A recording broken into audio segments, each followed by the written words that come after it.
welcome to the Pulse of Africa community. I hope you're doing great today.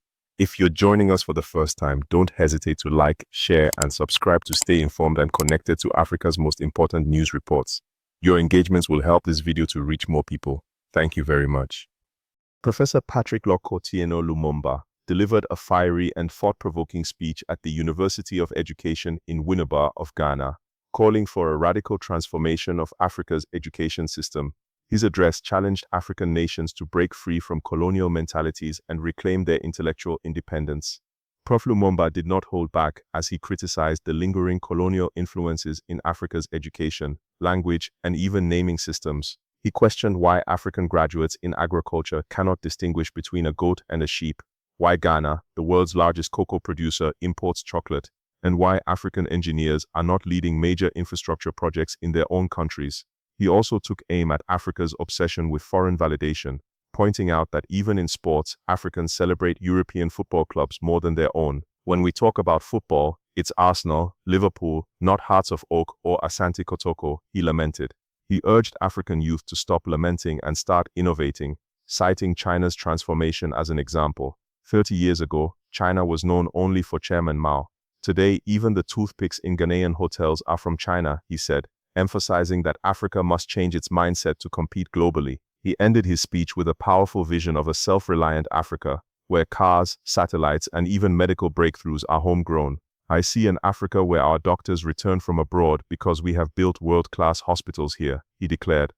When we regained our independence, or even before, we were told that our names were not good. So that when you are Christianized and you are Pipim and you went for baptism and you renounced the devil with all his works, they also said you have to be John. Because in their scheme of things, it appears that the heavens only recognize John, not Pipim.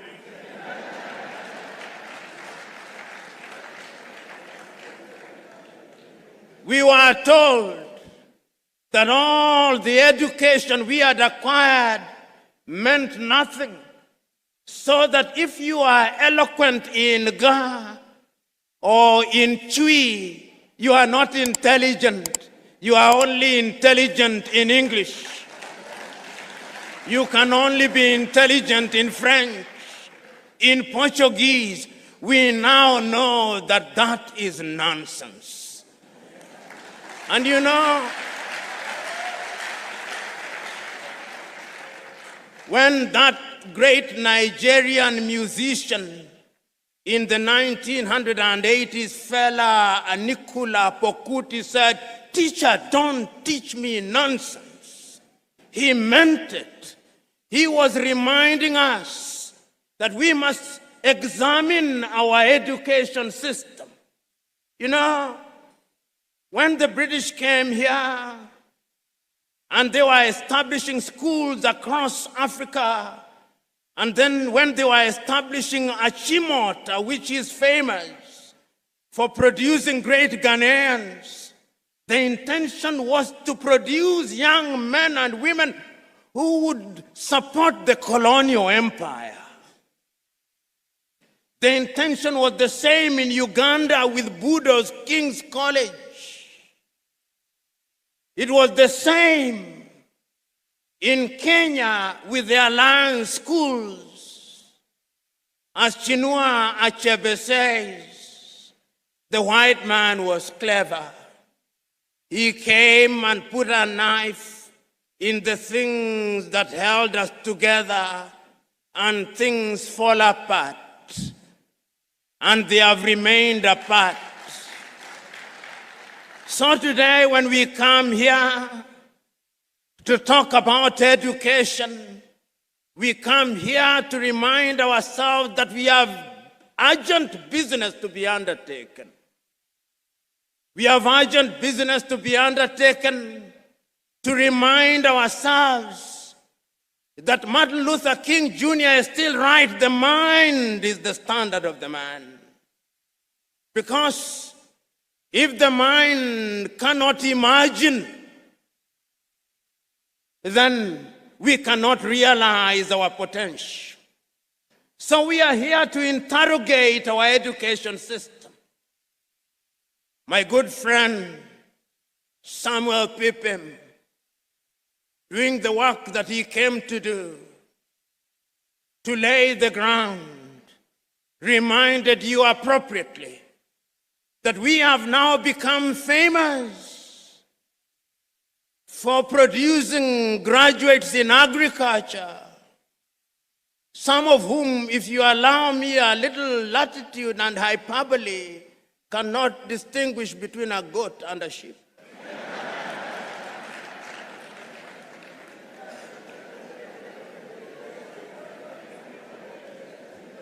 And that is why every person you ask in Africa is a farmer, but we are still importing chicken from Brazil. When I sit at the breakfast table in any African country, what am I served with? Nescafe from Nestle in Switzerland. There is not a single coffee bush in Switzerland. When I sit at the breakfast table, cocoa from Nestle, and yet Ghana is the largest producer of cocoa.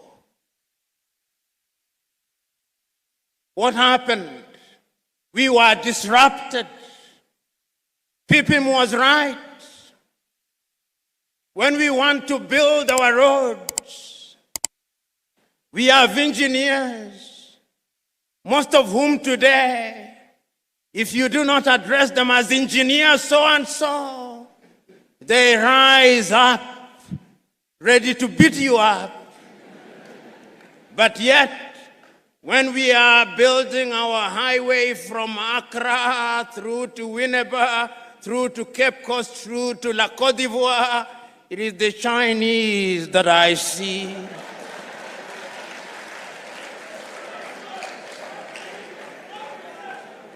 Which calls into question, what type of engineering are we teaching? We are producing doctors, and they are good, some of them. But yet, when those of us who have the ability are sick, unless they do not know, they want to be airlifted to Dubai and to Germany. They have no faith in our medical system. When we are sick during COVID, all Africa is crying to America, oh, give us Moderna, give us Pfizer, to the Russians, give us Sputnik. We are crying. Yet we have universities with professors in medicine.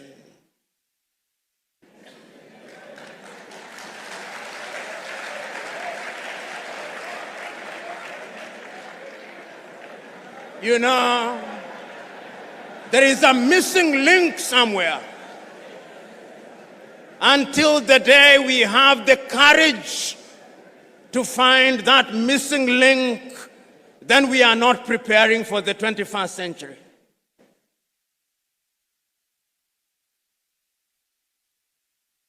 Today, as I came here, courtesy of my hosts, I was driven in beautiful cars. Oh, none was made in Ghana.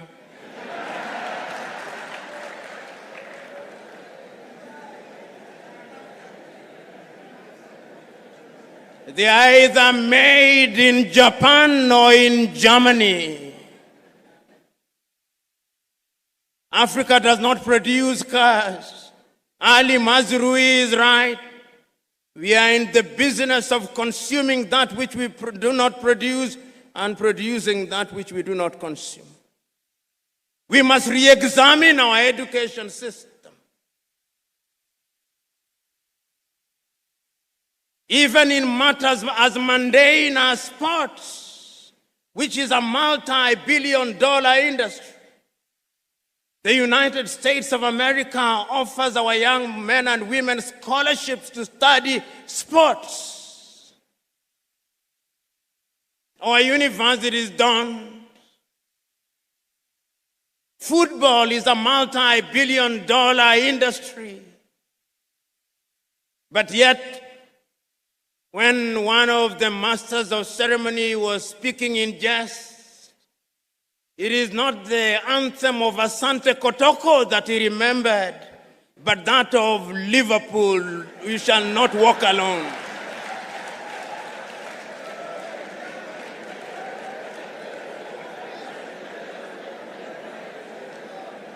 So that as we are sitting here, even in the area of sports, which is a whole multi-billion-dollar industry, our young men and women are preoccupied with whether Arsenal beat Real Madrid or Barcelona beat Borussia Dortmund. They do not care whether Hafia Guinea du Conakry beat Asante Kotoko. The Osagiefo was right when he said, we may actually solve the economic problem. We may even solve the political problem. But I dare say that the mental problem which was impacted and makes us feel inferior will take a little longer to solve. This was not only said by the Osagiefo himself in 1963. In 1933, Carter G. Woodson, that African-American educator writing in his book, Miseducation of the Negro, said that we have been so miseducated for so long. Our self-esteem has been undermined for so long. We have been made to use the back door for so long that even when we are told to use the front door, we look for the back door, and if we can't find it, we create our own back door.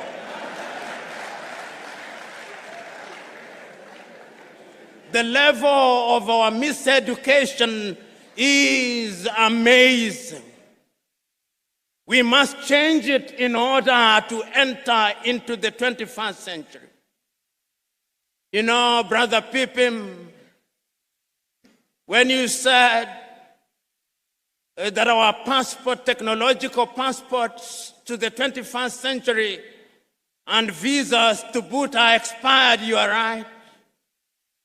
How can we play football on the games of rugby, on the rules of rugby?